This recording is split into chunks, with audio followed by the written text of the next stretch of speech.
اعوذ باللہ من الشیطان الرجیم بسم اللہ الرحمن الرحیم وبہ نستعین اما بعد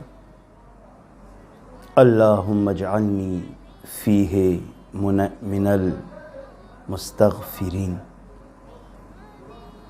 دماغرانو، دوستانو، عزیزانو، سلام علیکم ورحمۃ اللہ وبرکاتہ. د ماه مبارک رمضان دعاوانې زیاتې دي. د دعا میاشته دی، استغفار میاشته دی، توبې میاشته دی، د ګناهانو بخشش و مغفرت میاشته دی.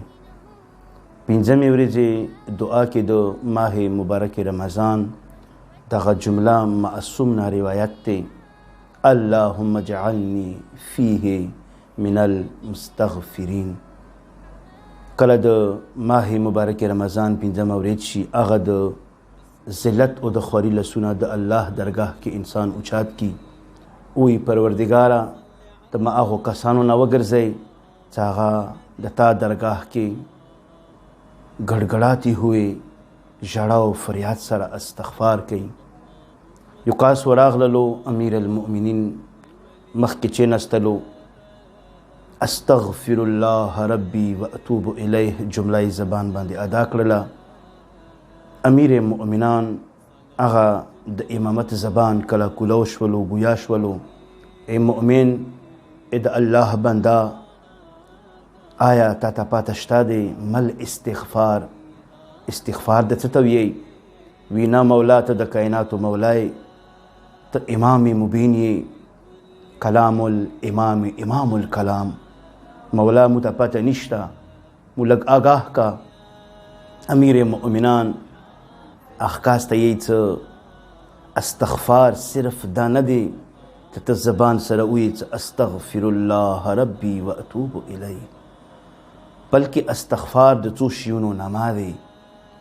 کله ته یې څه استغفر الله ربی و اتوب الیه، مطلب دغه دی څه خدایا کومې ګناهانې مې کړي هغه باندې زه ښیمان یم.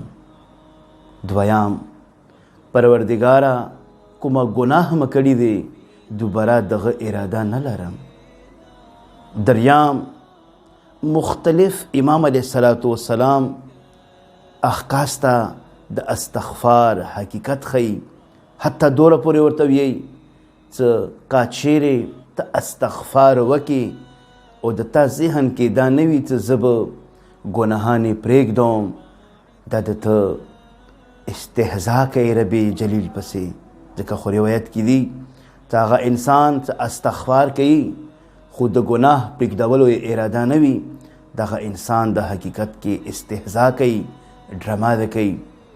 او کله د قیامت ورځ شي، هغه کسان چې د دنیا کې پروردګار عالم پسې استهزا کړي، مؤمنانو پسې ډرامه کړي دی، د بهشت دروازې به خلاصې شي. کله دغه ګناهکاران د بهشت دروازو ته راورسېږي، د بهشت دروازې به بند شي، آواز به وشي: رب ذوالجلال. دغه د قیامت سختې صحرا کې، د محشر هغې سختې د څه ټیم کې الامان الامان نفسي نفسي اوازونه به وي: پروردګاره ته موږ سره دغه ټوکه کوې. وی او تاسو هغه کسان یو ته تاسو دنیا کې زبان باندې استغفار خو ویلو، خو لیکن د ګناه پرېږدولو مې اراده نه وه. اراده مې د کوله چې دا کار به زه نه کوم، اما تاسو کې طاقت نه و چې هغه ګناه مې پرېږدولي وې. لذا دعا دی: پروردګاره د میاشتې کې ته د روژې میاشته دی، مو هغو کسانو نه وګرځئ چې هغه حقیقي استغفار والا دي، حقیقي خیمان خلق دي او د توبې والا خلق دي. دعا دی: پروردګاره د قرآن او د اهل بیت نور سره د مزونه منور وګرځئ. وصلی الله علی سیدنا محمد و آله اجمعین.